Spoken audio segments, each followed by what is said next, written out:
Details చూద్దాం. Chit-chat లో మరోసారి ఎమ్మెల్సీ కవిత కీలక వ్యాఖ్యలు చేశారు. పార్టీని కాపాడుకోవాలి అన్నదే తన తపన అని, పార్టీ కోసం కష్టపడ్డానని చెప్పారు. 10 ఏళ్లుగా ఎంతో ఆవేదన అనుభవిస్తున్నానని, కేసీఆర్ కు లేఖ రాయడంలో తన తప్పు లేదని కవిత చెప్పారు. పార్టీ కోసమే కేసీఆర్ కు లేఖ రాశానని అన్నారు.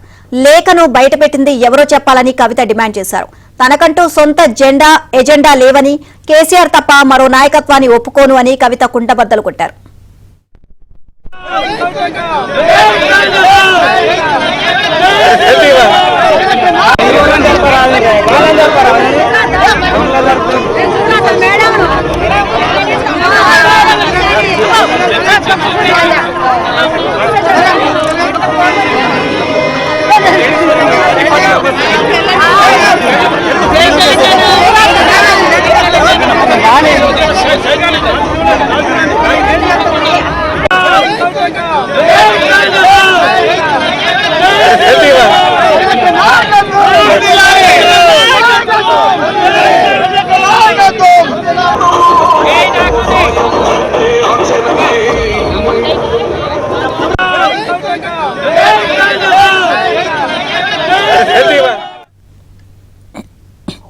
చిట్చాట్ లో మరోసారి ఎమ్మెల్సీ కవిత కీలక వ్యాఖ్యలు చేశారు. పార్టీని కాపాడుకోవాలి అన్నదే తన తపన అని, పార్టీ కోసం కష్టపడ్డానని చెప్పారు.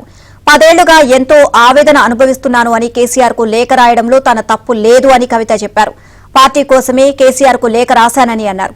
లేఖను బయటపెట్టింది ఎవరో చెప్పాలని కవిత డిమాండ్ చేశారు. తనకంటూ సొంత ఎజెండా లేవని, కేసీఆర్ తప్ప మరో నాయకత్వాన్ని ఒప్పుకోను అని కవిత కుండబద్దలు కొట్టారు.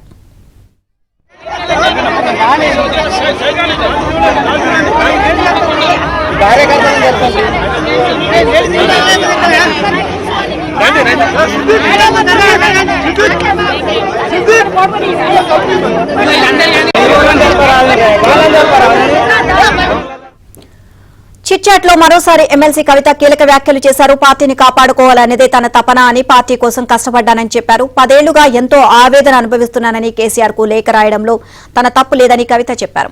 పార్టీ కోసమే కేసీఆర్ కు లేఖ రాశానని అన్నారు. లేఖను బయటపెట్టింది ఎవరో చెప్పాలని కవిత డిమాండ్ చేశారు. తనకంటూ సొంత ఎజెండా లేవని, కేసీఆర్ తప్ప మరో నాయకత్వాన్ని ఒప్పుకోను అని కవిత కుండబద్దలు కొట్టారు. ఓవరాల్ గా ఇదే అంశానికి సంబంధించి మరిన్ని అప్డేట్స్ మా కరెస్పాండెంట్ మాంతయ్య అడిగి తెలుసుకుందాం. మాంతయ్య, మరొకసారి కవిత మళ్లీ కీలక వ్యాఖ్యలు చేయడం అయితే జరిగింది. సో దీనికి సంబంధించి ఓవరాల్ అప్డేట్స్ ఏంటి?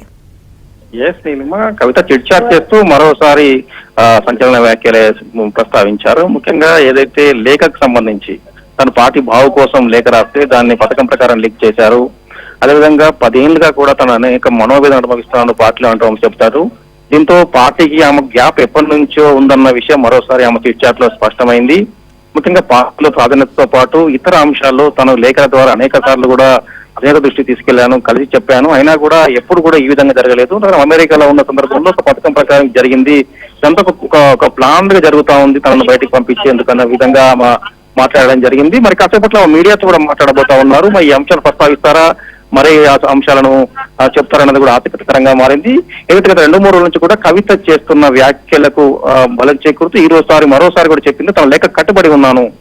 ఏదైతే లేఖ రాశానో పార్టీ బావు కోసం క్షేత్రస్థాయిలో పార్టీకి సంబంధించిన సామాన్య కార్యకర్త ఏ విధంగా కోరుతున్నారో అదే విషయాన్ని తాము లేఖలో ప్రస్తావించానని చెప్పి కూడా ఆమె చిట్చాట్ లో చెప్పారు. మొత్తం మీద కూడా కవితకు సంబంధించి ఈ రోజు ఆమె మంచిర్యాల పర్యటన పెట్టుకోవడం, ముఖ్యంగా ఏదైతే పార్టీ లేఖ రాయడం, ఆ తర్వాత ఆమె కామెంట్స్, ఆ తర్వాత తొలి పర్యటన జిల్లాల పర్యటన మంచిర్యాల కావడంతో దీనిపై సర్వత్రా ఆసక్తిగా నెలకొంది. మీడియాతో మరోసారి ఆమె రాజకీయాలకు సంబంధించిన విషయాలు మాట్లాడతారా, ఏ అంశాలు లేవనెత్తారో కూడా అందరూ ఆసక్తి గమనిస్తా ఉన్నారు. ఇప్పటికే పెద్ద సంఖ్యలో జాగృతి కార్యకర్తలతో పాటు తెలంగాణ ఉద్యమకారులు కూడా ఇక్కడ చేరుకున్నారు.